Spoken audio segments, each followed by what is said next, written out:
चलो હવે આપણે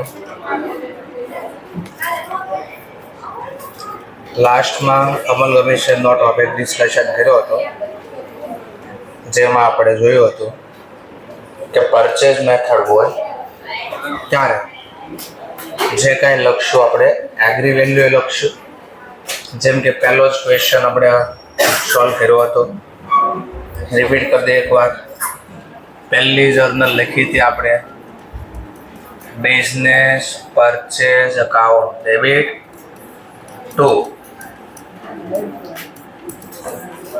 લિક્વિડેટર અકાઉન્ટ. પહેલા કેસમાં આપણે ડિસાઇડ કર્યું હતું 1,67,000. તો આપણે લિક્વિડેટર લખો અથવા વેન્ડર. બુકમાં જનરલી લિક્વિડેટર વર્ડ્સ હશે. ધેન આફ્ટર જે કાંઈ આપણે ખરીદ્યું હતું એ આપણે જ બધું બુક વેલ્યુ ખરીદેલું હતું. જેમ કે આપણે બિલ્ડિંગ લઈ આવ્યા હતા તો બિલ્ડિંગ અકાઉન્ટ ડેબિટ કર્યું હતું.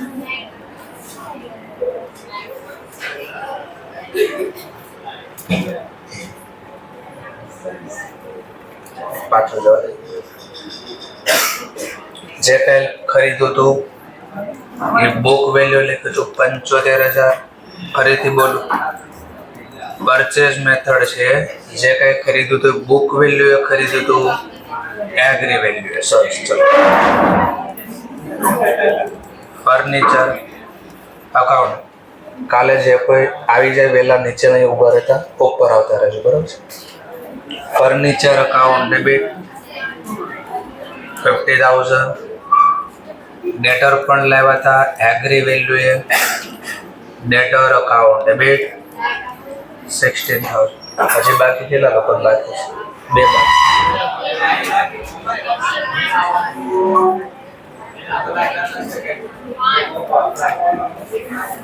ત્રણ બાકી છે. તો આ પૂછું છું તો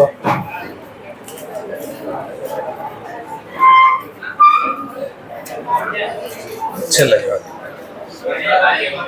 હા, બિઝનેસ પરચેઝ અકાઉન્ટ ડેબિટ તો લિક્વિડેટર અકાઉન્ટ. ત્યાર પછી ડિબેન્ચર પણ લાવ્યા હતા. તો ડિબેન્ચર લાવ્યા હતા આપણે 46 ના ભાવે, તો એ લખી દઈએ ડિબેન્ચર હોલ્ડર. સ્લાઇડ નંબર 35 છે, જેના ઉપર અત્યારે ક્વેશ્ચન સોલ્વ કરીએ છીએ. ચલો, to creditor account. Creditor agree થયા હતા 23,000, તો લખ્યા હતા 20. જે એસેટ જે લાયબિલિટી લેવા એ લખ્યા, અને ટુ વેન્ડર અકાઉન્ટ અથવા લિક્વિડેટર અકાઉન્ટ. અકાઉન્ટ ક્લોઝ કર્યું 1,67. ચલો 34 નંબરની સ્લાઇડમાં એવું લખ્યું હતું, જેમાં આપણને પીએનએલ ખાતું ને બધું આપેલું છે. વેન્ડર લખો અથવા ક્રેડિટર લખો અથવા તો વેન્ડર લખો. એક મિનિટ. હા, અહીંયા મિસ્ટેક થઈ ગઈ. Business purchase account. ચલો, પછી પીએનએલ હતો, જનરલ રિઝર્વ હતો, એક્યુમેટેડ લોસ. આટલા ટોપિક હતા. પણ પરચેઝ મેથડમાં આપણે લોસ કે પ્રોફિટ લેવાનો નથી, નો લીધો આપણે. ચલો, તો પછી જોવાનું નેટ એસેટ કેટલાની આવી, આ એસેટ કહેવાય. એમાં ત્યાં લાયબિલિટી બાદ કરી એને નેટ એસેટ બોલાય. તો એસેટ આવી એગ્રી વેલ્યુ એ, એગ્રી વેલ્યુ એ બોલો એસેટ કેટલા રૂપિયાની એગ્રી વેલ્યુ એ. આનો સરવાળો 2,36,000. એમાં જે લાયબિલિટી લેવા એગ્રી વેલ્યુ લાયબિલિટી કેટલા 69 તો નેટ કરવી તો કેટલા કહેવાય નેટ તો 236 માંથી 69 બાદ કરો તો 167 ની એસેટ 167 માં લાગે નો પ્રોફિટ નો લોસ એનો મતલબ નો ગુડવિલ ક્રિએટ થાય no capital reserve simple payment બધું પેમેન્ટ રોકડેથી આપવાનું નક્કી કર્યું તો વેન્ડર અથવા liquidator account debit to cash અથવા તો જેનથી અમાઉન્ટ આપ્યો આપણે કેશ આપ્યા 167 તો અગેન લખાય 167 એટલે 34 નંબરની સ્લાઇડમાં કાલે આવો શીખ્યા હતા પરચેઝ મેથડ પ્રમાણે તો આજે પાછો રિપીટ થયું આ જ ક્વેશ્ચન માન લો 180 માં આપણે પરચેઝ કન્સિડરેશન નક્કી કરી 180 માં તો કેટલો ફરક આવે એ જોઈ લે 180 માં ડિસાઈડ થાય તો જર્નલ અગેન સેમ રહે business purchase account debit to liquidator મોટા ભાગે બુકમાં લિક્વિડેટર લખ્યો હશે ક્યારેક ક્યારેક વેન્ડર શબ્દ પર લખ્યો હશે એટલે આપણે બંને યુઝ કરીએ છીએ ચલો અમાઉન્ટ છે 180 તો 180 લખ્યા જે એસેટ જે લાયબિલિટી એગ્રી વેલ્યુ કારણ કે પરચેઝ મેથડ છે તો એગ્રી વેલ્યુ પાછો એ જ દાખલો હશે એટલે બિલ્ડિંગ લાવ્યા 75,000 માં પ્લાન્ટ લાવ્યા આપણે 90,000 માં ફર્નિચર લાવ્યા ફર્નિચર આવ્યું 55,000 માં ડેટર આવ્યા 16,000 ચલો આઉટસાઇડ લાયબિલિટી જે ટેક કવર કરી જે એગ્રી વેલ્યુ તો ડિબેન્ચર હોલ્ડર લાવ્યા આપણે એગ્રી વેલ્યુ હતી 46,000 એક ક્રેડિટર લાવ્યા તો ક્રેડિટર અકાઉન્ટ એ લખશું 23,000 અને બિઝનેસ પરચેઝ અકાઉન્ટ ક્લોઝ ચલો બિઝનેસ પરચેઝ આવતે છે 180 આટલું લખ્યું અને પછી ચેક કરવી તો ખબર પડે કે એસેટ તો આવી આપણે નેટ એસેટ 167 માં પણ પેમેન્ટ આપ્યું આપણે 180 વધારે પેમેન્ટ આપ્યું જો વધારે પેમેન્ટ આપી એસેટ કરતા તો ગુડવિલ ક્રિએટ થાય તો ગુડવિલ અકાઉન્ટ ડેબિટ બોલો કેટલા તો બે વચ્ચેનો ગેપ 13,000 તો કાલે આવું શીખ્યા હતા જો પેમેન્ટ વધારે આપ્યું તો ગુડવિલ ક્રિએટ થઈ આમાં જેટલી એસેટ હતી એટલું જ પેમેન્ટ નો ગુડવિલ નો કેપિટલ આમાં વધારે હતા પેમેન્ટમાં અગેન આપણે રોકડા જ આપવાના છે vendor account debit to cash પછી આમાં હવાલો એક બે એડ કરવાનો છે હવાલો એડ કરી દઈએ 1,80,000 ટોપિક પૂરો થઈ આ જ ક્વેશ્ચનમાં આપણને ત્રીજો પોઈન્ટ આપ્યો કે ભાઈ નહીં 160 થી પેમેન્ટ કરીને દેખાડો ને આપણે કીધું ઓકે 160 થી પેમેન્ટ કરીએ ચલો એવો પોઈન્ટ લઈએ તો લખશું પાછું બિઝનેસ પરચેઝ અકાઉન્ટ ડેબિટ 160 માં ડીલ થઈ તો 160 લે તો વેન્ડર અકાઉન્ટ 1,60,000 લખ્યા 160 ધ્યાન આપતા જે કાંઈ એસેટ લાયબિલિટી લાવ્યા એ લખશું આપણે building account debit 75,000 plant account agree value એ 90,000 ફર્નિચર અકાઉન્ટ ડેબિટ 55,000 ડેટર લાવ્યા અગેન એગ્રી વેલ્યુ એ 16,000 ડિબેન્ચર લાવ્યા તો એ ડિબેન્ચર હોલ્ડર લખવું પડે કારણ કે જે આપણે આપણા ડિબેન્ચર આપ્યા નથી એટલે આપણે હોલ્ડરનો વર્ડ વાપર્યો એના ડિબેન્ચર ખરીદનાર લાવ્યા છે વેચનારના એના માટે હોલ્ડર શબ્દ લે હા આપણે ઇસ્યુ કર્યા હોય જ્યારે જે ભાવે એ લખશો એમ અને જે ફેસ વેલ્યુ હોય પર્સેન્ટેજ ઇન્ટરેસ્ટનો જે આપ્યો એ લખવાનું ક્રેડિટર અકાઉન્ટ 23,000 અને બિઝનેસ પરચેઝ અકાઉન્ટ ક્લોઝ કરશે તો આ વખતે બિઝનેસ પરચેઝ ડીલ થઈ હતી 160 તો 160 થી બન ગયું હવે છે નેટ એસેટ કેટલાની લાવ્યા આપણે 1,67,000 પણ પેમેન્ટ કેટલું આવ્યું 160 ઓછું પેમેન્ટ આવ્યું જો ઓછું પેમેન્ટ આપી તો ધંધો આપણે સસ્તો ખરીદો, એટલે કેપિટલ ને છે ને તો કેપિટલ પ્રોફિટ ને ઇંગ્લિશમાં બોલાય કેપિટલ રિઝર્વ. તો બંને વચ્ચેનો ગેપ 7,000. કાલે આવો શીખ્યું તો પાછો રિપીટ કરી દીધું એકવાર. જેનથી પેમેન્ટ આપો એ લખવાનું vendor account debit to cash account. Amount છે 1,60. ચલો કાલે એટલું શીખાતા રિપીટ કર્યું. હવે હવાલા જે 2-3 શીખવાના એડ કરો.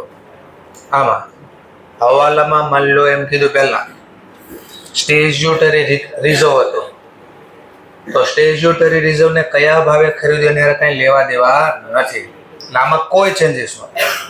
એક્સ્ટ્રા જર્નલ એક લખવી પડે. માની લો દાખલામાં 34 નંબરની સ્લાઇડમાં જનરલ રિઝર્વ જે લખ્યું 50,000, એને 2 મિનિટ એવું સમજો એ સ્ટેચ્યુટરી રિઝર્વ છે. ને જનરલ રિઝર્વ ની બદલે શું લખ્યું સ્ટેચ્યુટરી. તો આપણે આટલું વર્ક તો કર્યું જ હોત. કોઈ પણ એક દાખલો એક રકમ કીધી હોતી, અથવા 3 એક્ઝામ આપો છો, એકને 67 થી પેમેન્ટ આપો, એકને 80 થી આપો, એકને તો એની જર્નલ લખીને દેખાડો. તો આપણે લખી દીધી 3 વાર. હવે જો સ્ટેચ્યુટરી રિઝર્વ હોય તો અલગથી એક ક્વેશ્ચન એડ થાય, એટલે કે જર્નલ એડ થાય. અહીંયા લખવું પડશે અમલગમીશન એડજસ્ટમેન્ટ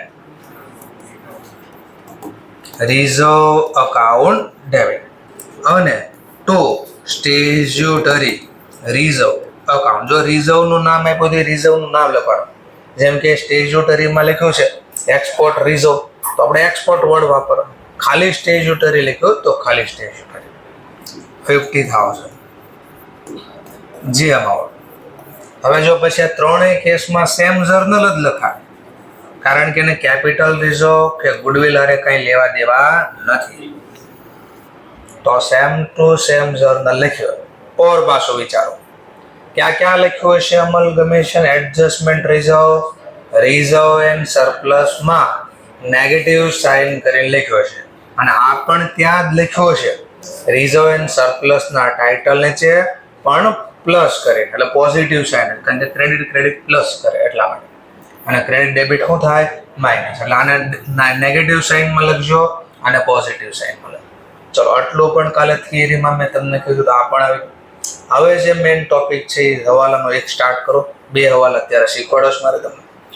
પહેલો હવાલો એડ કરું છું.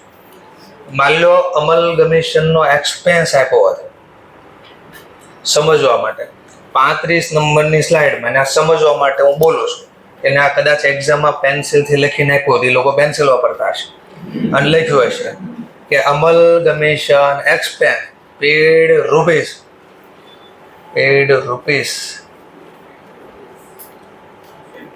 Okay rupees. સમજવા માટે પહેલા આપણે રાખીએ 8,000. 6,000 પહેલા 6,000 થી ખરીદી એક્સપેન્સ ચૂકવો, અને એક્સપેન્સ ચૂકવો વેન્ડર કંપની. અમલગમીશનનો એડજસ્ટમેન્ટ એક્સપેન્સ કેટલો કર્યો 6,000, અને 6,000 કોણ પે કરે વેન્ડર કંપની. બોલો શું જર્નલ લખશું? રોકડ આવે કે જાય? આમાં કોઈ જર્નલ લો. કેમ? ખર્ચો વેન્ડરનો, ચૂકવો વેન્ડરે, અને આ બુક છે પરચેઝર. તો આમાં કોઈ એન્ટ્રી રેકોર્ડ થવાની નથી. હવે બોલો એ કામનો ટોપિક.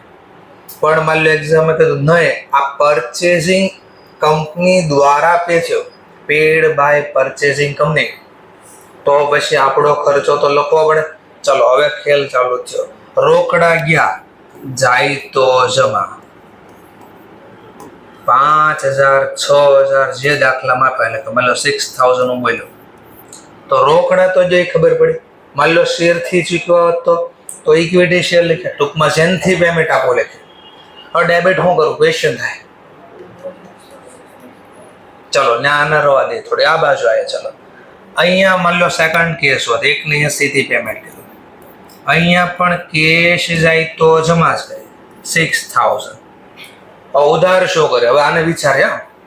પહેલા આપણે આટલું શીખ્યા, આટલું પહેલા ખાલી એમાં આપણને લાગ્યું એસેટ કેટલા ને જરા ચેક કરો. નેટ એસેટ કેટલા ને 1 લાખ ને પેમેન્ટ કેટલું આવ્યું 1,80. કેટલું વધારે આપણને? કેમ કે 13,000 વધારે આપ્યા એટલે ગુડવિલ ક્રિએટ કરી. પછી ખબર પડે અરે ઓર મારા ખીચામાં જ ગયા બીજા 6000. તો ઓલ ઓવર જો ઓલ ઓવર ટોટલ પેમેન્ટ કેટલું આવ્યું? 180 આના આપ્યા, 6000 છે ને આપ્યા એક્સપેન્સ, તો ટોટલ પેમેન્ટ કેટલું આવ્યું? અને એસેટ કેટલા ને આવી? 167. કેટલા વધારે પે થયા? ફરીથી બોલું છું, ખીચામાં પૈસા કેટલા? 180 તો આના આપ્યા, પછી જો અહીંયા દેખાય ને રોકડા આપ્યા, જો બીજા જો કેટલા આપ્યા? 1,86,000. અને એસેટ કેટલાની આવી? Net asset 167. કેટલા એક્સ્ટ્રા આપ્યા તમે? તો એનો મતલબ ગુડવિલ 19,000 થવી જોઈએ. એસેટ ને સરખાવી મેં પેમેન્ટ આરે, તો પેમેન્ટ ટોટલ જો ટોટલ પેમેન્ટ એક્સપેન્સ સાથે ઇન્ક્લુડિંગ 180 વત્તા 6 86,000. 1,86. પણ એસેટ નો એક તો 67 ની જ આવી. કેટલા પે કર્યા વધારે? પણ મેં તો અહીંયા પહેલા કેટલા લખ્યા? કેટલા લખવાનું બાકી રાખ્યા? તો બે બાકી રાખ્યા એ લખ્યા. Goodwill account debit. ચલો હવે અહીંયા થોડું સમજાવ ઓર જો અહીંયા પહેલા તો આપણને આટલું જોઈએ. પહેલા અહીંયા બોલો એસેટ કેટલાની આવી? નેટ એસેટ 167 છે. પેમેન્ટ કેટલું આપ્યો? 167. એટલે આપણને એમ કીધું નથી કાંઈ વધારે આપ્યા કે નથી કાંઈ ઓછા, પણ છેલ્લે ચેક કર્યું ત્યારે તો ખબર પડી અરે ભાઈ મારા ખીચામાં તો ઓર 6 ગયા છે. તો ટોટલ કેટલા આપ્યા આ વખતે? 167 વત્તા 6. પણ એસેટ તો કેટલા ને આવી? 167. તો હવે કઈ એક્સ્ટ્રા દેખાય છે? હા, જા એક્સ્ટ્રા દેખાણી કયા નામથી જાય? ગુડવિલ. ભાઈ આ ખર્ચો મેં અમલ કમિશન કર્યો એટલે જ આપ્યો છે ને, તો અમલ કમિશનમાં તો આ બધું આવ્યું છે. ચલ લો લખાઈ ગયું. નેક્સ્ટ પોઈન્ટ હવે આમાં જોઈએ. ચલો અગેન આપણે પણ રોકડા જ ગયા તો કેશ એકાઉન્ટ 6,000. ચલો હવે જરા ચેક કરો. હવે જરા ચેક કરો હવે શું ડેબિટ થાય? હવે આમ વિચારવાનું એસેટ કેટલા ને નેટ એસેટ 167. મેં પેમેન્ટ કેટલું આપ્યું પહેલા? એટલો. તો મને તેમ કે બિઝનેસ સસ્તો આવી ગયો. કેટલા રૂપિયા? 7,000. પછી ઓલ ઓવર ચેક કર્યું ત્યારે તો પેમેન્ટ 160 વત્તા 6 કેટલા ગયા? 1,66 આપ્યા. એસેટ કેટલા ને તો કેટલા ઓછા આપ્યા? 1. તો કેપિટલ રેઝો 1,000 થી જ લખવું જોઈએ. મેં તો કેટલું લખી નાખ્યું જરા ચેક કરો. વધારે લખાઈ ગયો ને તો ઘટાડવું પડે. ઘટાડવા માટે લખશું debit capital reserve account debit. કેટલા રૂપિયા? 6,000. તો ઓલ ઓવર હવે જો નેટ તો દેખાય રોકડા ગયા 1,60,000 વત્તા કમ્બાઈન કરી દો ને સરનાલા તો દેખાય 160 વત્તા 6 166. પણ મેં રિઝર્વ 7,000 લખી નાખ્યું. રિઝર્વ તો 1,000 જ ક્રિએટ થયું, તો ઘટાડવા માટે ડેબિટ કર્યું મેં. સમજાય છે ને? તો સર આ ડેબિટ કેમ? કારણ કે આ વધારો કર્યો ઓર ડેબિટ ડેબિટ પ્લસ થાય. આટલા ઓર ખીચામાં થઈ ગયા એટલા માટે. ક્લિયર મુદ્દો? હવે સૌથી ટફ પોઈન્ટ આવશે એક્ઝામમાં, ધ્યાન રાખવાનું. ટફ છે નહીં પણ કેમ લાગશે એ મને નથી ખબર. 2 મિનિટ સમજવા માટે અહીંયા અમલ કમિશનનો ખર્ચ 10,000 વધતો 10,000. અહીંયા બધું 10,000 કરી દો. 10,000 હલો 10,000 કરી દો. તો આમાં કઈ ફરક ન પડે આ બેમાં તો. ઓર જો પેલા 1,67 ની નેટ એસેટ આવી, પેમેન્ટ 1,67 આપ્યું વત્તા બીજું 10 આપ્યું, બોલો કેટલા થયા? 1 ને પણ એસેટ તો 1,67 ની જ આપી. કેટલા વધારે આપ્યા? 10. તો ગુડવિલ ના નામથી આવશે. અહીંયા પણ જોઈ પેમેન્ટ 1,80 અહીંયા આપ્યું, 10 બીજા આપ્યા, કેટલા થયા? પણ એસેટ તો એક તો 67 ની જ છે, તો કેટલા વધારે આપ્યા? ફરીથી 1,80 આ વત્તા 10 આ કેટલા આપ્યા? 1,90. પણ એસેટ તો 1,67 ની જ આપી, તો 23,000 થી ગુડવિલ લખવી જોઈએ ને. આપણે કેટલા લખ્યા? કેટલા ઓછા લખ્યા? લખ્યા 10. અચ્છા સર, મને ખબર પડી કે મેં કીધું હું ખબર પડી ગઈ કે જો ગુડવિલ નામ દેખાતું તો ગુડવિલ લખીશ, કાંઈ નામ ન દેખાતું તોય ગુડવિલ લખીશ. બહુ હોશિયારી. બીજું કે ઓર મને ખબર પડી, જો કેપિટલ રિઝર્વ દેખાતો છે તો કેપિટલ રિઝર્વ લખીશ, એ 0 થઈ જાય ને પછી કાંઈ ન દેખાણો એટલે આ દાખલો બની ગયો. બરાબર છે. ચલો જો આને આवर સમજ. મેં કેપિટલ રિઝર્વ કેટલું લખ્યું પહેલા 7. હવે રિયલ જો શું થયું 160 આ વત્તા 10 ટોટલ કેટલા આપ્યા 170. પણ એસેટ તો કેટલા ને નેટ એસેટ 167. તો એનો મતલબ વધારે આપ્યા ઓછા થોડી આપ્યા. 167 ની બદલે કેટલા આપ્યા તો એક્સ્ટ્રા કેટલા આપ્યા. તો મારે તો ગુડવિલ લખવું જોઈએ. આપણે શું લખી નાખ્યો કેપિટલ. તો પહેલા એ તો ઈ કેન્સલ કરવું પડશે. તો 7000 કેન્સલ એના નામે થયા. અને રિયલમાં ગુડવિલ ક્રિએટ કરવાની બાકી રહી ગઈ ને તો લખીશ ગુડવિલ. એટલે એનો મતલબ આ કમ્બાઈન કરો 0 થઈ ગયું અને 0 વાળું થઈ ગયું. જો કાંઈ નામ ન દેખાય ગુડવિલ કાંઈ નામ તો કયું નામ આવે ગુડવિલ. ગોખવાનું નહીં સમજાવ્યું. ત્યાં ન દેખાય એટલે લખી એમ નથી કર્યું કે કેટલાનું પેમેન્ટ આવ્યું કેટલાની એસેટ આવી. આ ખોટો લખાય જો આ કેન્સલ થયું. ઉપરના બાકી હતા એ લખ્યા. એક્ઝામમાં આ કેસ આવવાના ચાન્સીસ વધારે. અટવાડવું હશે તો ઇઝી રાખવું હશે તો આ 2 ચાન્સીસ વધારે છે. ક્લિયર મુદ્દો. તો 2 હવાલા શીખવાડ્યા તમને. કયા 2 હવાલા? એક અમલગમેશન એડજસ્ટમેન્ટ, બીજો હવાલો અમલગમેશનનો એક્સપેન્સ અને ત્રીજો હવાલો ઇન્ટરઓવિંગ ટ્રાન્ઝેક્શન. આગળના 2 ચેપ્ટરમાં આવશે ઇન્ટરઓવિંગ ટ્રાન્ઝેક્શન. આનો મતલબ શું થાય? ઇન્ટરઓવિંગ એટલે અંદરો અંદર એકબીજા સાથે ડીલ કરતા. સમજવા માટે જે આપણે જોઈએ 34 નંબરની સ્લાઇડમાં જો એક ડેટર દેખાય છે 20000 ના. ડેટર બન્યા ક્યારે એ વિચારો પહેલા. 20000 ના ડેટા આપણે કોકને ક્રેડિટ સેલ કર્યો. ધ્યાનથી સાંભળે. આ જે બેલેન્સ શીટ તમને આપી છે એ વાય લિમિટેડની છે. તમારા મટીરિયલમાં 34 નંબરની બેલેન્સ શીટ છે કોની છે? Y limited. અને વાય લિમિટેડ કોણ છે અહીંયા? કઈ કંપની છે? Seller company. તો સમજવા માટે એકબીજાને જ્યાં સુધી આ ડીલ નહોતી થઈ એટલે કે આખી કંપની નહોતી ખરીદી એકબીજાએ ત્યાં સુધી આ બંને અંદરો અંદર ડીલ કરતા હતા. સમજવા માટે વાય લિમિટેડે ગુડ્સ સોલ્ડ કર્યા હતા. વર્ડિંગ મારો સાંભળજો.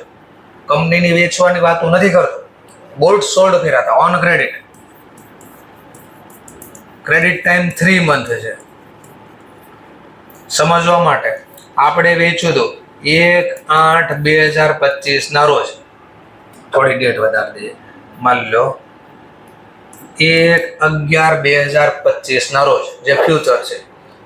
નેક્સ્ટ પોઈન્ટ રૂપિયા છે માની લો 20000 અને કોને ગુડ સોલ્ડ કર્યા છે?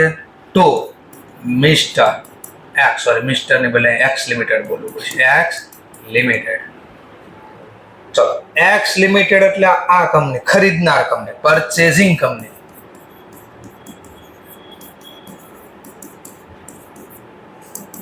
X limited. હવે વિચારો આ ડીલ થઈ. આને ભૂલી જાઓ નીચેનો. આ ડીલ થઈ ત્યારે વાય લિમિટેડે શું જર્નલ લખી હશે? આ ડીલ થઈ આ તો આપણે લખ્યું હોય કોણ ભાઈ કોની પાસે લેવાનું? X limited. એક્સ લિમિટેડ એટલે આપણા માટે ડેટર account debit to sell account. Amount લખીએ છીએ આપણે 100 જે આપીએ છીએ 20000. આમાં કઈ ડાઉટ? આ 20000 પછી આપણે હજી વર્ષ પૂરો થયો 31 ડિસેમ્બરે. સમજવા 31 ડિસેમ્બર. બોલો એક્સ પાસેથી પૈસા મળી ગયા છે? કેમ ન મળ્યા? 3 મહિનાનું ક્રેડિટ. હજી તો 2 જ મહિના થયા. તો આપણે વાર્ષિક હિસાબ બનાવી એમાં ડેટર દેખાય કે નહીં? તો એ ડેટર દેખાય છે ને 20000 આ એક્સ લિમિટેડ છે. હવે એક્સ લિમિટેડના પર્પઝથી વિચારો. એક્સ લિમિટેડ આ ખરીદવું હશે ત્યારે શું લખ્યું હશે? Purchase account debit. એટલે ગુડ્સની વાત કરું, કંપની ખરીદવાની જ વાતો નથી થઈ. અને ટુ વાય લિમિટેડ એટલે એના માટે બોલાય ક્રેડિટર. અમાઉન્ટ આવ્યા છે 20000. સમજાઈ ગયું? એટલે બેલેન્સ શીટમાં આવું બોલતો હશે. એને જે વસ્તુ ખરીદી વેચી નાખી. આ બધી ખરીદી ને એક્સ લિમિટેડ વેચી નાખી. પણ જે પેમેન્ટ વાય લિમિટેડ ને આપ્યું નથી. રોકડેથી બધું વેચે છે એટલે એને પૈસા મળી ગયા. પણ અહીંયા હજી પેમેન્ટ આપ્યું નથી. બેલેન્સ શીટના દિવસે અહીંયા દેખાતું હશે વાય લિમિટેડની બેલેન્સ શીટ. કોણ દેખાતા હશે અહીંયા? ક્રેડિટર. કેટલાના? 20,000. કોણ છે આ ક્રેડિટર કોણ છે? એટલે વાય લિમિટેડ. અને હું આની બેલેન્સ શીટ બતાડું, જો ધ્યાન હશે તો ખબર પડશે, નકર કે આ બધું ક્યાંથી આવ્યું? શું છે? હા, નામ ફેરવી એક્સ લિમિટેડ, આ વાય લિમિટેડ. ચલો, અહીંયા નામ આપ્યું છે ડેટર, અને ડેટરમાં કોનું નામ લખ્યું છે? X limited. કેટલા રૂપિયા? 20. હવે પણ પહેલા બંને અલગ અલગ ડીલ કરતા. હવે એક્સ લિમિટેડે વાય લિમિટેડને ટેક ઓવર કરી લીધી, કંપની જ ખરીદી લીધી, ટેક ઓવર કરી લીધી. પછી એવી આ ટેક ઓવર કરી એટલે આપણે આ જર્નલ લખી લો, જો એવા ડેટા. હવે હું આ બેલેન્સ શીટ બનાવવાની અસર આપું તો બેલેન્સ શીટમાં કઈ બાજુ આવે? Asset side. અહીંયા શું લખાય? ડેટા. કેટલા? આફ્ટર અમલગમીશન થી આવે છે. અહીંયા નામ દેખા કોણ? X limited. આવા કે મારે જ લેવાના મારે જ દેવાના, આ ઇન્ટરઓઇંગ ટ્રાન્ઝેક્શન થઈ. કારણ કે હવે એક્સ લિમિટેડ બોલે તો આપણે જ છે, અને વાય લિમિટેડ આપણે જ ખરીદી લીધી, તો આપણે બંને આપણે જ છીએ. તો આને કેવું કહેવાય? ઇન્ટરઓઇંગ ટ્રાન્ઝેક્શન. પહેલા નહોતું ઇન્ટરઓઇંગ ટ્રાન્ઝેક્શન, પણ હજી છેલ્લે પેમેન્ટ નહોતું થયું એના પહેલા અમલગમીશન થઈ ગયું. તો આવા કેસમાં સિમ્પલ તમને કેન્સલ કરતા આવડે, રેક્ટિફિકેશન ઓફ એરર. આપણું ચોપડાનું નામ લખાય નહીં. આનું કઈ બેલેન્સ હોય? કેન્સલ કરવા. આનું કઈ બેલેન્સ હોય? કેન્સલ કરવા. વિચારો શું હોય? ઓર બીજું જોઈએ, આ વસ્તુ ખરીદી હતી આપણે પહેલા, વેચ્યું હતું પહેલા. આ આણે ખરીદી લીધું, આ ખરીદી આણે વેચી નાખી, તો ઓટોમેટિક આખું જુઓ, આણે વેચ્યું પહેલા, અહીંયા ખરીદી થઈ ગઈ, આ જ વસ્તુ પછી માર્કેટમાં વેચાઈ ગઈ, તો જે કઈ નફો થવાનો તો એ થઈ ગયો. પણ આગળ એવું આવશે. હવે બોલો બરાબર સાંભળજો. આણે જ્યાં 20,000 નો માલ વેચો એમાં નફો એડ કરીને વેચ્યો છે. સમજવા માટે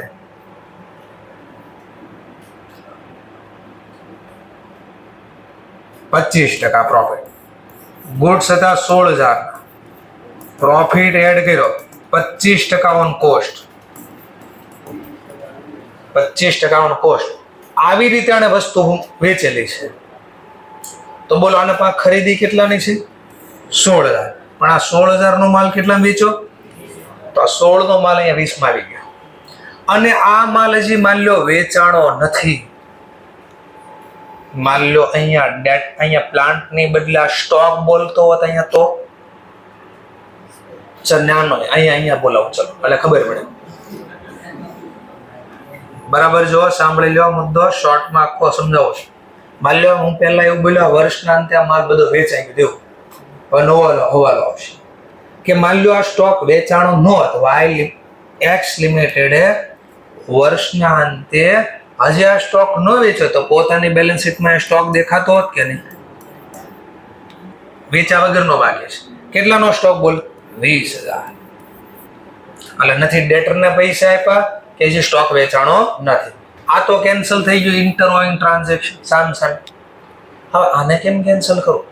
સર એને પણ કેન્સલ જ હું કામ કરું છું? વિચારે AS2 ઇન્વેન્ટરી ઓલવેઝ કઈ પ્રાઇસે લખાય? આપણે આ સ્ટોક કોણ પાસેથી લેવા? વાય પાસે. વાય કંપની જ આપણી થઈ ગઈ એટલે વાય નું બિલ જ આપણું બિલ. તો વાય પાસે સ્ટોક કેટલાનો હતો? 16,000. એ જ સ્ટોક આપણી પાસે કેટલાનો થઈ ગયો? 20. એ જ કંપની આપણી છે એટલે Y company become X company. તો આપણે તો એઝ પર રૂલ્સ તમારી પાસે જે સ્ટોક પડ્યો છે, જે ભાવે પડ્યો છે, એને માર્કેટ આરે સરખાવવાનો. તો હવે આપણે આ પ્રાઇસ આપણી રિયલ નથી, રિયલ પ્રાઇસ આપણી આ બની છે કે બિલ આપણી પાસે આ છે. સમજવા માટે માની લો આપણા પપ્પા પાસેથી આપણે વસ્તુ ખરીદી, બિઝનેસ કરીએ છીએ, માની લો ડીલ. તો વિચાર આપણે જ આપણી દુકાનમાં વસ્તુ લેવા જાવી તો બોલો નફો કરીને વેચે જ નહીં આપણને? કેમ ને? એમાં હું વાંધો નફો કરીને વેચો? નફો કદાચ વેચે ને તોય નફો ન થાય. બોલો કેમ ન થાય? કારણ કે આપણે જે પૈસા આવશે આપણા જ ઘરે પાછા આવશે. બોલો એ સમજાય છે મુદ્દો? આટલા માટે કોઈ દિવસ અહીંયા NRV માર્કેટ પ્રાઇસ ન લખાય. વધી ગઈ, વિચ એવર ઇઝ લોઅર લખાય. તો અહીંયા કેટલા છે આ? તો મારે 16,000 લાવવા પડે, કારણ કે હવે બિલ આપણી પાસે આવી ગયા હોય કે ભાઈ તું કેટલામાં ખરીદશો કે હું તો 16માં ખરીદું છું. માર્કેટમાં તો 20નો ભાવ હાલે, કે આપણે બે અલગ હતા ત્યારે આ ડીલ થાય. તો માર્કેટ પ્રાઇસ એ ન લખાય, કોસ્ટ પ્રાઇસ એ લખવું પડે, વિચ એવર ઇઝ લોઅર. ચલો ઘટાડવું હશે, હું લખશું ઘટાડવા? પેલા આને કેમ કેન્સલ કર્યા? પેલા આને કેમ કેન્સલ કર્યા હતા? ક્રેડિટર એટલે નીચે લખી દો, નીચે એક્સ્ટ્રા જર્નલ જે હવાલા છે એની વાતો કરું છું. અમલગમેશનનો ખર્ચો આવ્યો, આ સ્ટેચ્યુટરી રિઝર્વ હતો, અને ત્રીજો પોઈન્ટ બોલો, ઇન્ટર ઓવિંગ ટ્રાન્ઝેક્શન. કોઈ પણ મેથડ હોય, ક્વેશ્ચન આમ લખાય, creditor account debit two ડેટર account. જેટલા ઇન્ટર સામસામે ટ્રાન્ઝેક્શન હોય, કોમન રકમ એ લખવાની. સર હું બોલ્યા ફરીથી બોલ. જેટલી કોમન રકમ હોય ને એ લખવાની, એટલે સર ખબર ન પડે કોમન રકમ. સમજાઈ દો. ચલો અહીંયા પણ સેમ એન્ટ્રી આવી છે.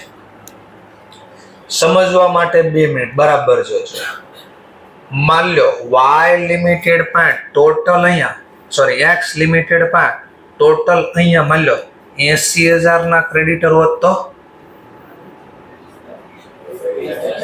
એનો મતલબ એક્સ લિમિટેડ કઈ બધું તો વાય પાસેથી નથી ખરીદ્યું ને, પોતાની કે બહારની ખરીદી છે. તો આમાં કોમન રકમ કેટલી થાય? 80,000 કે 20,000? હા તો 20 જ કેન્સલ કરવાના. બધા આપણે વાય પાસેથી નથી ક્રેડિટર આ ખરીદેલા. સમજાઈ ગયો? તો આવો હવાલો આવશે એમ કે વાય લિમિટેડ પાસે જે ડેટર બોલે છે એ 20,000 ના, પણ ક્રેડિટરની એક્સ લિમિટેડની બેલેન્સ શીટમાં ક્રેડિટર જો કેટલાના બોલે છે? 80,000. તો બોલો હવે કેટલા કેન્સલ કરો? 20,000 કે 80,000? કેમ 20? કારણ કે ક્લિયર કટ લખ્યું હતું કે વાય લિમિટેડ પાસે જે ડેટર છે એમાં એક્સ ને પાસેથી કેટલા લેવાના હતા? તો એનો મતલબ અહીંયા 20,000 જ અહીંયા વાય નું નામ હશે, બાકીના તો બહારના હશે. આમ ઉલટું પણ થઈ શકે, ઉલટો ક્વેશ્ચન કે સમજવા માટે અહીંયા આમ લખશે, ઉલટો કરી દો, ઉલટો કરી દો.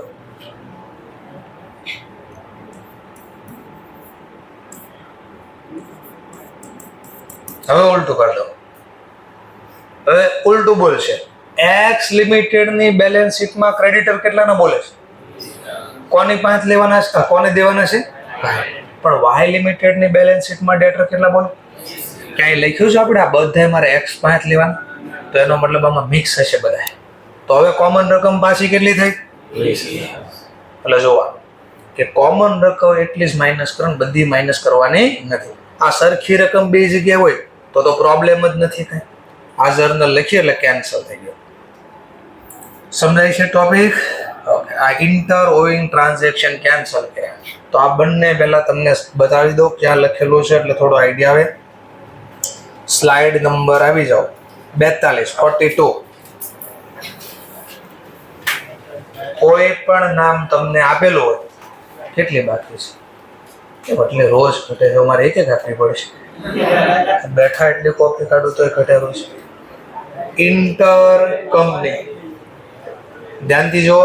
ઇન્ટર કંપની ઓવિંગ મીન્સ 42 નંબરની slide. Vendor company ડેટર is purchase company creditor. Cross transaction એટલે સાદી ભાષામાં એવું લખી દીધું મેં, cross transaction.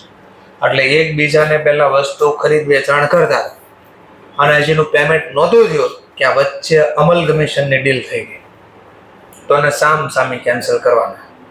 Clear? Okay. Next. આવું જ કદાચ એક્ઝામમાં ખાલી ડેટર ક્રેડિટર ન હોય, નીચે જો ઓર એક્ઝામ્પલ આપો, બિલ્સ રિસીવેબલ. બિલ્સ વિચારો, બિલ્સ રિસીવેબલ શેમાં જ બનતા? ડેટરમાંથી જ બનતા. બિલ્સ પેએબલ શેમાંથી બનતા? ક્રેડિટરમાંથી જ બનતા. હા તો આના બદલે કદાચ નામ અહીંયા આપે, ક્રેડિટરની બદલે શું આપ્યું હોય? આપણે બિલ એક્સેપ્ટ કર્યું હોય તો બિલ્સ પેએબલ. આપણે ડેટરમાંથી જેને એક્સેપ્ટ કરે એને આપણે કયા નામથી બોલતા? Bills receivable. તો આપણે ઇન્ટરઓવિંગ ટ્રાન્ઝેક્શન જ થઈ ગયું. આપણે જ બિલ આને પાટ લેવાનું દેવાનું. આવી રીતે લોન લીધેલી હોય, આપેલી હોય, આને બદલે આમ બોલો તો આ કે મેં લોન આપેલી છે, લોન એન એડવાન્સ. યાદ આવ્યું કે લોન એન એડવાન્સ? તો આપણે આ લોન આપેલી છે એક્સ લિમિટેડને, માની લો 80,000, તો Y limited X limited loan લીધી હોય તો ક્યાં દેખાડે? Liability side, long term borrowing, long term borrowing આ દેખાડ છે. આ લોન 80,000 ની કોણ પાસેથી લીધી છે? Y limited. ચલો, તો હજી આ સેટલમેન્ટ ન થયું એટલે કે હજી લોનના રૂપિયા ચૂકવા નથી, એની પહેલા અમલગમેશન થઈ ગયું. તો બોલો આપણી 5 લેવાના ને આપણી 5 દેવાના લખી શકાય? તો આને સેમ કેન્સલ કરો. લોન આપેલી હોય તો ડેબિટ બેલેન્સ હોય, કેન્સલ કરવા ક્રેડિટ. લોન લીધેલી હોય તો ક્રેડિટ બેલેન્સ હોય, કેન્સલ કરવા ડેબિટ. એટલે ખાલી આ નામ એક હતું ડેટર ક્રેડિટર, આના બદલે બીજા કયા નામ આવી શકે? આ ક્રેડિટરની બદલે બિલ્સ પેયેબલ અને ડેટરની બદલે બિલ્સ રિસીવેબલ, અથવા તો આના બદલે બિલ્સ પેયેબલ ની બદલે લોન થઈ ગઈ, લાઈક લોન જવાબદારી, loan account debit two loan and advance, એટલે એસેટ થઈ ગઈ બિલ્સ રિસીવેબલ. તો ઇન્ટર ઓવિંગ ટ્રાન્ઝેક્શન આમ થાય કેન્સલ, જે નામથી લખી. આ 3 માંથી એક નામ આપ્યું છે, 3 એ 3 આપે તો બહુ સારું. ખાલી કેન્સલ કરવાના માર્ક્સ મળશે. જમા વાળું કેન્સલ કરવા ઉધાર થાય, ઉધાર વાળું કેન્સલ કરવા જમા થાય. આની અસર ઇન્ટર ઓવિંગ ટ્રાન્ઝેક્શન ની અસર આમાં ક્યાંય આવવાની નથી. ક્લિયર મુદ્દો? તો આપણે લખ્યું જરા 42 નંબરની સ્લાઇડમાં. ધેન આફ્ટર તમે આવી જાઓ એક 45 નંબરની સ્લાઇડ. એમાં જો અમલગમેશન નો એક્સપેન્સ એવું ક્યાંક લખ્યું છે, જે આ શીખવાડ્યું અમલગમેશન નો ખર્ચ. તો જો કીધું છે ખાસ લખ્યું મોટા અક્ષર પાછું ઇફ એવો પહેલા શબ્દ રાઉન્ડ કરવાનો કરો વચાય નહીં. ઇફ એવું દેખાય છે કઈ પહેલું એના મોટા અક્ષર રાઉન્ડ કરવાનું. શું કહે છે? કઈ મેથડ હોય તો માત્ર પરચેસ. ક્લિયર કટ લખ્યું પરચેસ મેથડ હોય ત્યારે. તો આપણે પરચેસ મેથડ ની જ વાતો કરતા હતા. એમાં લખ્યું જો પાછું, જો બિઝનેસ તમે ખરીદો ગુડવિલ થી, કઈ મેથડ પેલા? મેથડ, ગુડવિલ મેથડ નથી, પરચેસ મેથડ. પરચેસ મેથડ થી બિઝનેસ ખરીદો હોય એમાં ગુડવિલ ક્રિએટ થાય. ગુડવિલ ક્યારે ક્રિએટ થાય? નેટ એસેટ કરતા પેમેન્ટ વધારે. તો ઈ કાઉન્સમાં લખીને પૂછજો હું કહેવા માંગુ છું કે ગુડવિલ થી ધંધો ખરીદો એટલે કાઉન્સમાં લખી દીધું મેં કે એસેટ કરતા પેમેન્ટ શું હશે? વધારે. તો જર્નલ શું લખજો? Goodwill account debit to cash અથવા જેનથી પેમેન્ટ કર્યું લખ્યું છે એવું. તો એ જો આ ટોપિક બોલતા હતા આપણે કે net asset method purchase method છે, એમાં નેટ એસેટ કરતા પેમેન્ટ વધારે છે. તો કઈ રીતે બિઝનેસ ખરીદો? ગુડવિલ. અને અમલગમેશન નો ખર્ચ આપ્યો હોય તો ખર્ચો ગુડવિલ ના નામે લખાય, એક્સપેન્સ કોના નામે લખાય? ગુડવિલ ના નામે. પણ નીચે ઓર આપ્યો છો, પાછું લખીને આપ્યો ઇફ, પાછો રાઉન્ડ કરો ઇફ. પણ જો તમે બિઝનેસ પરચેસ કર્યો બાય કઈ રીતે? કેપિટલ. કેપિટલ રિઝર્વ એટલે હું તો કે પેમેન્ટ કરતા આપણે એસેટ વધારે, ઉલટું બોલો તો એસેટ કરતા પેમેન્ટ ઓછો છે, તો શું ક્રિએટ કર્યું હોય? કેપિટલ. એટલે જો બિઝનેસ કેપિટલ રિઝર્વ થી ખરીદો હોય અને અમલગમેશન નો ખર્ચ થાય તો તમારે કેપિટલ રિઝર્વ ડેબિટ કરવાનું અને કેશ અથવા જેનથી પેમેન્ટ આપો જમા કરવાનું એવું લખ્યું છે. પણ મેં તો ઓર એક દાખલો બનાવી દીધો એક્સ્ટ્રા. મિક્સિંગ આવી ગયું તો જેમ કે હમણાં આ દાખલો મિક્સિંગ કે ખરીદ્યું તો કેપિટલ રિઝર્વ ઈ તો 0 થઈ ગયો, ઓર એક્સ્ટ્રા પેમેન્ટ નીકળો તો પછી શું ક્રિએટ થઈ જાય? ગુડવિલ. એટલે સર એમાં મને કઈ વાંધો નથી, મને તો જો એટલી જ ખબર પડે. જો મારે તો જો તમે લખી શું લખો પહેલા ગુડવિલ થી ખરીદો તો શું લખીશ? ગુડવિલ. કેપિટલ રિઝર્વ થી ખરીદો તો કેપિટલ રિઝર્વ. પણ કેપિટલ રિઝર્વ માં કેટલા છે? તો હું 7 જ લખી શકું. ઘટા ઈ પછી કયા નામે લખીએ? ગુડવિલ. ઈ આમ ગોક છે પણ ઓલું આખું લોજિક આપ્યું કે ભાઈ આ કેમ છે એ નહીં યાદ રહે કે ભાઈ એસેટ આવી 1 ને 67 ની. પહેલા જ્યારે મેં આપ્યો ત્યારે મને એમ કીધું 1 ને 60 નું જ પેમેન્ટ કર્યું, પછી આખું જો ખર્ચ હારે તો તો પેમેન્ટ થઈ ગયું 1.70 તો રિયલમાં તો મેં વધારે પેમેન્ટ આપ્યું છે, 3000 વધારે આપ્યા, પણ મારે તો ભૂલથી પહેલા જોયું નહોતું એટલે કયું નામ લખાઈ ગયું? કેપિટલ. તો પહેલા મારે એ કેન્સલ કરવું પડ્યું અને 3 વધારે આપ્યા ગુડવિલ લખવાના બાકી હતા એટલે લખ્યા. આ રિયલ લોજિક આવ્યું, પણ એ નહીં યાદ રાખે, પાક્કો છે. આમ જ લખવું કેવું, અહીંયા ગુડવિલ તો ગુડવિલ, કાંઈ નહીં તોય ગુડવિલ, કેપિટલ રિઝર્વ તો કેપિટલ, અને ઘટ્યા તો ગુડવિલ. બસ એટલું કે મને ખબર પડે. સમજાણો થોડો મુદ્દો? તો આ જો અમલગમેશનનો સ્ટેચ્યુટરી રિઝર્વ હોય એ જોયો, ખર્ચો હોય એ જોયું, કોન્ટ્રા એન્ટ્રી જોઈ, ક્રોસ એન્ટ્રી, અને જે હમણાં કહો છો એ છેલ્લો 49 નંબરની સ્લાઇડનો હવાલો હું લખ્યું છે ઉપર ટાઇટલમાં, unrealise profit on a stock. Stock આપણે અહીંયા કયા ભાવે લખ્યો છે? સ્ટોક 20,000. સ્ટોક ઓલવેઝ કઈ પ્રાઇસ લખાય? કોસ્ટ ઓર એનઆરવી બીચ એવાની. તો આપણે તો 16 લખવા જોઈએ. કેટલા લખ્યા? 20. આમાં 4,000 નો નફો છે. હજી કમાણા નથી. કમાવી ક્યારે? ધંધાની બહાર થર્ડ પાર્ટીને વેચવી. તો પહેલા બંને થર્ડ પાર્ટી હતા, પછી અમલગમેશન છે એટલે બંને એક પાર્ટી થઈ ગઈ ને, તો આપણો સ્ટોક આપણી પાસે પાછો આવી ગયો. અને વાય લિમિટેડ બોલો કે એક્સ લિમિટેડ બોલો, બે એક જ છે. મુદ્દો સમજાણો? તો આપણે રિયલ કેટલા લખવા જોઈએ? 100. તો એનો મતલબ 4,000 નફો અંદર છે, એ હજી કમાણા નથી. તો એને ઇંગ્લિશમાં શું બોલાય? અનરિયલાઇઝ પ્રોફિટ. તો મારે અહીંયા 16,000 કરવા, તો આટલી તો હમણાં કોમન સેન્સ અહીંયા ચાલે એવી ચાલે, બધાને જ ઘટાડવાના 20, 4 જ 16 તો રહેવા દેવાના. તો ઘટાડવા માટે સ્ટોકને કઈ બેલેન્સ હોય? ઘટાડવા માટે સિમ્પલ ટુ સ્ટોક અકાઉન્ટ. કેટલા ઘટાડવાના? 4. તો 4 લખવાના, 0 નથી કરી દેવાના. 16 ની તો વેલ્યુ છે કોસ્ટ આપણે 4,000 ટુ સ્ટોક અકાઉન્ટ 4,000. દેખાણું પહેલા સ્ટોક ઘટાડવા 4. હવે ડેબિટ શું કરું? તો અગેન પાછું ને આ બંને મેથડ લખી, પણ જોજો પહેલી મેથડ છે પરચેઝ મેથડ છે, અંડરલાઈન કરી દેજો. બીજી મર્જર મેથડ છે. ચલો, તો સેમ લોજિક પાછું. જો ગુડવિલ થી ધંધો ખરીદો તો ગુડવિલ ડેબિટ, જો કેપિટલ રિઝર્વ થી ધંધો ખરીદો તો કેપિટલ રિઝર્વ. કેમ એવું પાછું વિચારો? કેમ વિચારો પાછું? જેમ કે સમજવા માટે અહીંયા મેં કેટલા રૂપિયાથી ગુડવિલ લખી હતી? 13,000. હવે વિચારો, આ સ્ટોક એનો જ છે ને? સ્ટોક એનો જ છે. તો મારે અહીંયા 4,000 ઘટા, નુકસાન જોયું ને મને? 20 ની વેલ્યુ ઘટીને, કે મેં ખરીદ્યા ત્યારે 20 લખ્યા હતા ને? જો ખરીદ્યા ત્યારે તો મેં 20 લખ્યા હતા. હવે મારી વેલ્યુ કેટલી થઈ ગઈ? 16. તો 4,000 નું મને નુકસાન ગયું કે નહીં? એમ ન ખબર પડે તો આમ જો, હતો સ્ટોક કેટલાનો? 16,000 નો હતો. કેટલાનો? તો 16 લખવા જોઈએ ને? મેં લખ્યા કેટલા? એનો મતલબ 4,000 વધારે આપ્યા મેં પૈસા, તો વધારે પૈસા એટલે ગુડવિલ થઈ. એસેટ કરતા વધારે, એસેટ કેટલાની છે? પેમેન્ટ કેટલું આપ્યું?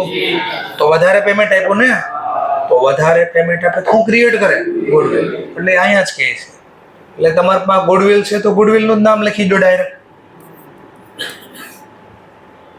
હું તો બોલું છું એ સમજાય છે? અહીંયા કાંઈ નહોતું લ્યો. તો વિચારો નુકસાન થયું, તો નુકસાન આપણે કેપિટલ નેચરનો લોસ છે. કેપિટલ નેચરનો લોસ કોઈ દિવસ પીએનએલ માં એક હારે ન લખાય, ટુકડે ટુકડે લખાય. તો ટુકડા લખવા માટે પહેલા કયું નામ લખવું પડે? ગુડવિલ. કારણ કે આ 4,000 નો હોય ને, 4,000 કરોડ હોય, 400 કરોડ હોય, કારણ કે કરોડોમાં મોટી કંપની ડીલ કરતી હોય. બરાબર? તો હેવી લોસ આવે, એટલે હેવી લોસ કોઈ દિવસ એક હારે પીએનએલ માં ન લખવાની. આ નોર્મલ એક્ટિવિટીમાંથી નથી થયો, નકર લખવાની. તો એટલા માટે પહેલા ગુડવિલના નામે જાય, અને ગુડવિલ પછી ટુકડે ટુકડે પીએનએલ માં જાય છે. લોસ છે. સર મને સમજાણું નહીં, તમે શું કહો છો? નહીં લો, 2 મિનિટ માટે બુદ્ધિ આપી આપે. જોજો બરાબર. બેલેન્સ શીટ, હું ટ્રેડિંગ ખાતું બનાવો, જોજો બરાબર સમજવા માટે. ટ્રેડિંગ એકાઉન્ટમાં ડેબિટ બાજુ ખરીદી લખાય કે નહીં?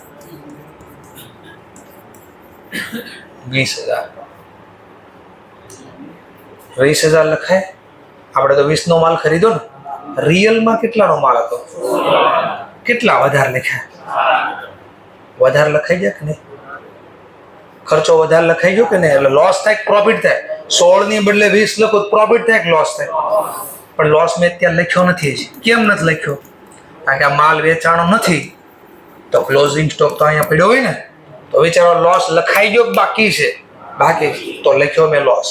પીએનએલ ના નામે ન લખ્યો. પેલા કયા નામે લખીશ? ગુડવિલ. ગુડવિલ 4,000. હવે વિચારો, ગુડવિલ દર વર્ષે માંડી વાળશું ને?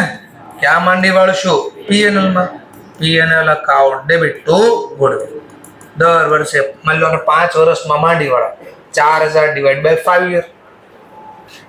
બોલો 4,000 ભાગ્યા તો 800 દર વર્ષે માંડી વાળશું. ઓટોમેટિક પીએનએલ માં સર જવા મળે. આ શું કર્યું સર? આખો વર્ષ દરમિયાન એક્સ લિમિટેડે પેલા ખરીદી અહીંયા લખી.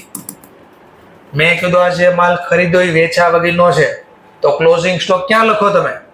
ટ્રેડિંગ એકાઉન્ટમાં ક્રેડિટ સાઈડ ને બેલેન્સ શીટમાં એસેટ સાઈડ. તો એ કहीं આવી સર? એ કहीं આવી. તો વિચારો સ્ટોક કઈ પ્રાઇસે લખવો પડે? હમણાં દેખાજો. કઈ પ્રાઇસે લખવો પડે? Cost or NRV whichever is lower. મેં ખરીદ્યો ત્યારે માર્કેટ પ્રાઇસ આ હતી, પણ અમલ કમિશન છું એટલે પેલી કોસ્ટ છે મારી બીકમ થઈ ગઈ ને, તો કોસ્ટ કેટલાની છે? તો હું દેખાડો જો.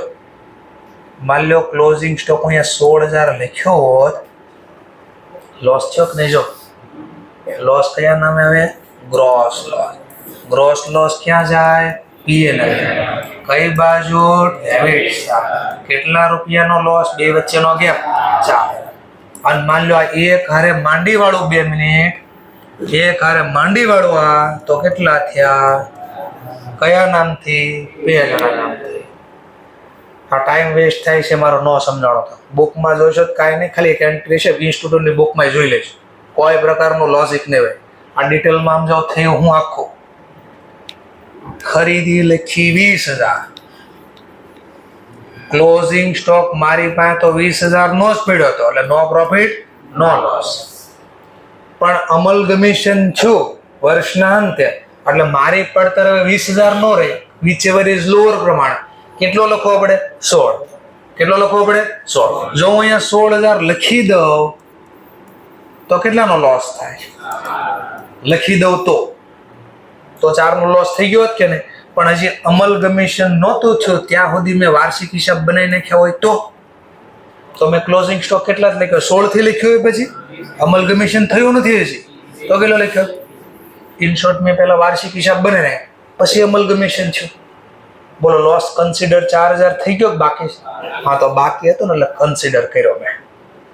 Goodwill account debit two stock અને દર વર્ષે ટુકડે ટુકડે માંડી વાળીશ. સમજાણો આખો ટોપિક? ઓકે. જેમ જોવો જ્યાં જોવો એને જોઈ લેજો. ક્યાંય હોય ને ટોપિક તો મને કહેજો, કઈ ખુદની બનાવટ છે.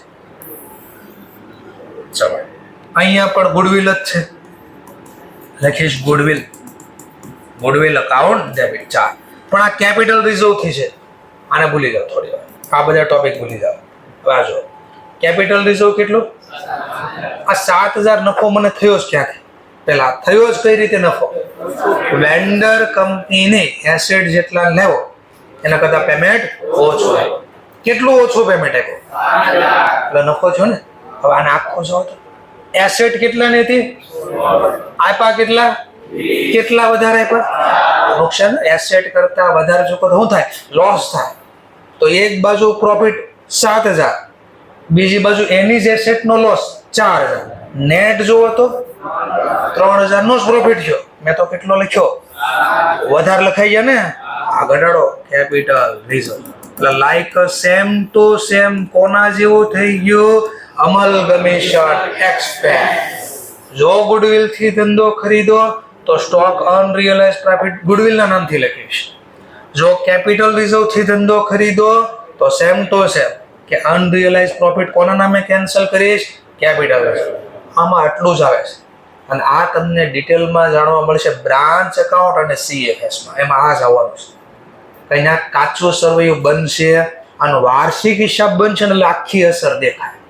એટલે આજે હું ટોપિક શીખવાડું ને બ્રાન્ચના આધારે શીખવાડું કે આખી પ્રોસેસ શું થઈ હોય એટલે તમને સમજાવી શકાય. તો બ્રાન્ચ એકાઉન્ટ વ્યવસ્થિત શીખશું ખબર પડી જાય કે એનો સ્ટોક કઈ રીતે આપણામાં આવે, કઈ પ્રોસેસિંગ ક્યાં ગયો હોય. આખા વાર્ષિક હિસાબ બનશે. આ મેં રફલી વાર્ષિક હિસાબ બનાવ્યા. જો એ સ્ટુડન્ટની બુકમાં આવવાનું જ નથી કાંઈ, ત્યાં ખાલી આ હશે. તો આખી આ પ્રોસેસ શું થઈ સમજાય તમને. ઓકે, તો કેટલા હવાલા શીખી ગયા આપણે જરા ચેક કરો. પહેલા તો સ્ટેચ્યુટરી લીધો, બીજું અમલગમેશન એક્સપેન્સ, ત્રીજું ઇન્ટરઓવિંગ ટ્રાન્ઝેક્શન. કોઈ પણ નામ હોય, ડેટર ક્રેડિટર નું નામ હોય, બિલ્સ પેએબલ, બિલ્સ રિસીવેબલ હોય, લોન હોય કે એડવાન્સ હોય, એ કે લોન લીધેલી કે એડવાન્સ આપેલો, અને છેલ્લો અનરિયલાઇઝ પ્રોફિટ હોય. ક્લિયર? એનો મતલબ જે સ્ટોક ખરીદ વેચાણ થયો છે પણ જે સ્ટોક માર્કેટમાં વેચાણો નથી, આપણી બેલેન્સ શીટમાં ક્લોઝિંગ સ્ટોકના નામથી બોલે છે, ત્યારે જ આ અસર આવશે. વેચાઈ ગયો હોત તો માર્કેટમાં, માની લો આપણે ક્યાં ખરીદ્યા પહેલા વાય પાસે, કોણે ખરીદ્યા? એક્સ. અને આ એક્સ લિમિટેડ ઝેડ ને વેચી નાખ્યો હોય માર્કેટમાં, તો વેચી જ નાખ્યો હોય તો એ ક્લોઝિંગ સ્ટોક બોલે કોઈ દિવસ? તો સ્ટોક જ નથી, નફો ક્યાંથી હટાવવાનો? માર્કેટમાં વેચાઈ જાય તો કાંઈ નહીં. ક્લોઝિંગ સ્ટોકમાં લખ્યું છે, દાખલા ક્લિયર કટ લખ્યું કે આટલો સ્ટોક પહેલા પાસેથી આવેલો પડેલો છે, એટલે તમારે ગોતવાનું નહીં હોય, આપેલું હશે ડેટા. ચલો લો નેક્સ્ટ, ઇન્ટ્રિન્સિક વેલ્યુ કેમ ગોતાય? તો મેં પહેલા શીખવાડી દીધું હતું. ખબર છે કઈ રીતે મળે? ઓલી એસેટ બધી લેવાની, એની નેટ એસેટ ડિવાઈડ બાય ના નંબર ઓફ શેર વડે લેવાનું. તો એ લખીને આપો છો, net asset minus amount paid to preference. કેમ માઇનસ કર્યા? પ્રેફરન્સ ને પેમેન્ટ. કંપનીના રિયલ માલિક કોણ હોય? અને નેટ એસેટમાં તો કેમ મળે? Net asset total asset minus outside liability. તો ઉપરનો જે ભાગ આ બાજુ હોય તેમાં કોણ હોય? ઇક્વિટી વધ્યા, પ્રેફરન્સ શેર વધ્યા, રિઝર્વ. રિયલ રિઝર્વ કોનું હોય? પ્રેફરન્સ નું કઈ આમાં હોય? એ તો લાઈક અધર ક્રેડિટર જેવા છે. તો અધર ક્રેડિટરની જેમ આને હટાવી દીધા. ટૂંકમાં માલિક ચોક જે રિયલ માલિક છે એના પૈસા આવ્યા, અને રિયલ માલિકના પૈસા રિયલ નંબર ઓફ શેર વડે ડિવાઈડ કર્યા. સમજાઈ ગયો મુદ્દો? અને જે જવાબ આવે એને શું બોલાય? ઇન્ટ્રિન્સિક વેલ્યુ. ઓર પાછું લખી દીધું, note in a net asset all amount should be taken at a new value including goodwill. જો આપ્યું હોય તો મતલબ વેચનાર કંપનીની ઇન્ટ્રિન્સિક વેલ્યુ નક્કી કરવાની છે, તો શું લેશું આપણે? તો પહેલા કીધું નેટ એસેટ ગોતો. નેટ એસેટ કેમ મળે? Total asset minus outside liability. પણ ક્વેશ્ચન, આ એસેટ ને લાયબિલિટી કયા ભાવે લો? તો વિચારો, આપણી પાસે જમીન નહીં પડ્યું હોય તો લેન્ડ પડ્યો, મતલબ 50 વર્ષ જૂના ભાવે ખરીદેલી હતી, તો બોલો 50 ના ભાવે હું જાઉં 50 વર્ષના ભાવ લેટેસ્ટ વેલ્યુ લેવા. કઈ લેવાની? Latest value. એટલે લખ્યું છે. હા, અને આપણા ચોપડામાં મતલબ ગુડવિલ પડી હોય તો ગુડવિલ પણ લેવાની. પડી હોય તો, નો પડી તો માથાકૂટ નથી. ક્લિયર મુદ્દો? ડિવાઈડ કરી નાખવાનું નંબર ઓફ શેર. કયા number of share? Equity. Preference share વાળા હટાવી દે. તો એ પણ મેં તમને અહીંયા લખી આપ્યું છે. ચલો 51 નંબરની સ્લાઇડ. કે અમુક ટોપિક તમને દાખલામાં લખીને નહીં આપ્યા હોય, જેમ કે લખ્યું if any addition information given, તો શું? અને નો આપ્યું હોય તો શું? જેમ કે આપ્યું છે, if in the question detail given about revaluation of asset and liability, restructuring cost no, dividend paid, bonus issue, તો પછી તો મેં તમને ખબર છે ઇન્ટરનલ રિકન્સ્ટ્રક્શન વખતે કીધું ક્યાંક કે અમલગમેશનના દાખલા આવશે તો મિક્સિંગ કરીને આપશે. મિક્સિંગ કરીને આપશે એટલે તો પહેલા એમ કે રિકન્સ્ટ્રક્શન કરાવશે અને પછી શું કરવાનું કે અમલ. તો એ બધાની પહેલા ઇફેક્ટ આપવાની, સમજાણો એમાં સમજવા. આ વાય લિમિટેડ માની લો, જોજો બરાબર, વાય લિમિટેડ ને કોણ ટેક ઓવર કરે છે? પણ માની લો આ ટેક ઓવર થાય એની પહેલા આ વાય લિમિટેડ રિકન્સ્ટ્રક્શન નું કામ કર્યું હોત તો પણ એની અસર આપવાની જેમાં બાકી રાખી છે તો પહેલા આપણે શું કરવાનું? રિકન્સ્ટ્રક્શન કરવાનું, રિસ્ટ્રક્ચરિંગ કરવાનું. એટલે અહીંયા નવી રિસ્ટ્રક્ચરિંગમાં શું કરતા યાદ કરો? એક ખાતું ખોલતા કયું? રિયલાઇઝેશન ખાતું. ફરીથી બોલું છું તો આ બીજું નામ શું હતું? એમાં નફો જ આવતો ને બધે. આ તો એ જ તો શબ્દ લખ્યો, રિકન્સ્ટ્રક્શન કરો. પહેલા રિવેલ્યુએશન એસેટ લાયબિલિટી નું આપ્યું હોય એ લખો, એટલે એની અસર ક્યાં જાય? રિકન્સ્ટ્રક્શન. એ પહેલા પ્રોસેસ કરો, નવી વેલ્યુ અહીંયા લાવો, અને પછી આને કે ભાઈ લઈ જા તારે જે ભાવે લો. Book value to book value હવે જે આવી એ ભાવે લઈ જા તોય ભલે, માર્કેટ ભાવે લઈ જા તોય ભલે. ઓર એના પહેલા માન લો વાય લિમિટેડ ખબર પડી ગઈ કે આ કંપની આપણને ખરીદવાના મૂડમાં છે, અને માન લો આપણને એ ખબર પડી ગઈ એને આખી કંપની જ ખરીદી લેવી છે. આખી કંપની એટલે તેની વાત કરતો છે ખરીદ મર્જર મેથડ. મર્જર મેથડમાં આપણો નફો લઈ જાય, ખબર ગાયબ કરી દે. આપણે કીધી એની પહેલા આપણે જ ગાયબ કરી દે. બોનસ ડિક્લેર કરી દે. શું ડિક્લેર કરી દે? બોનસ ની જર્નલ ફાઉન્ડેશન યાદ કરવું પડે. તો તમે શીખ્યા ફુલ્લી પેડ બોનસ શેર આપતા, ફ્રી રિઝર્વ નો યુઝ થાય. ચલો પેલા ફ્રી રિઝર્વ પહેલા જો તમારા પાસે ક્યાંક બે નામ આપ્યા CRI તો પહેલા એનો યુઝ કરો. જો સિક્યુરિટી પ્રીમિયમ આપ્યો અને પાછો કાવસમાં તો ઓનલી કે તો પહેલા બે યુઝ કરી લો. અને 2 બોનસ ટુ શેર અને પછી બોનસ આપી ત્યારે bonus to shareholder account may be to equity share capital. અહીંયાથી આપણે રિઝર્વ ગાયબ કરી નાખવાનો અને કેપિટલના નામે ફેરવી દીધો. અને કે હવે લઈ જા રિઝર્વ, હું લઈ જાઉં તારે જા. ખબર પડી ગઈ? એવી રીતે ઘણીવાર ડિવિડન્ડ ડિક્લેર કરી દે. ડિવિડન્ડ શેમાંથી ડિક્લેર કરે? પ્રોફિટમાં. તો અહીંયા પ્રોફિટ ઓલા P&L માં જમા બાકી બોલતી હોય અથવા જનરલ રિઝર્વમાં બાકી બોલતી એને ગાયબ કરી દે. ડિક્લેર કરો ડિવિડન્ડ. તો ડિવિડન્ડ ડિક્લેર કરો નફામાંથી. નફાને જમા બાકી કેન્સલ કરવા ઉધા P&L અથવા તો general reserve account debit two dividend payable. Payable કેમ પેએબલ બોલ? હજી ચૂકવા નથી તો જવાબદારી કે અને ચૂકવી દો હોય તો dividend payable account debit to cash account. ચૂકવી દો, નો ચૂકવા તો પેએબલ ના નામથી જાય. એટલે નફો ગાયબ કરી દીધો.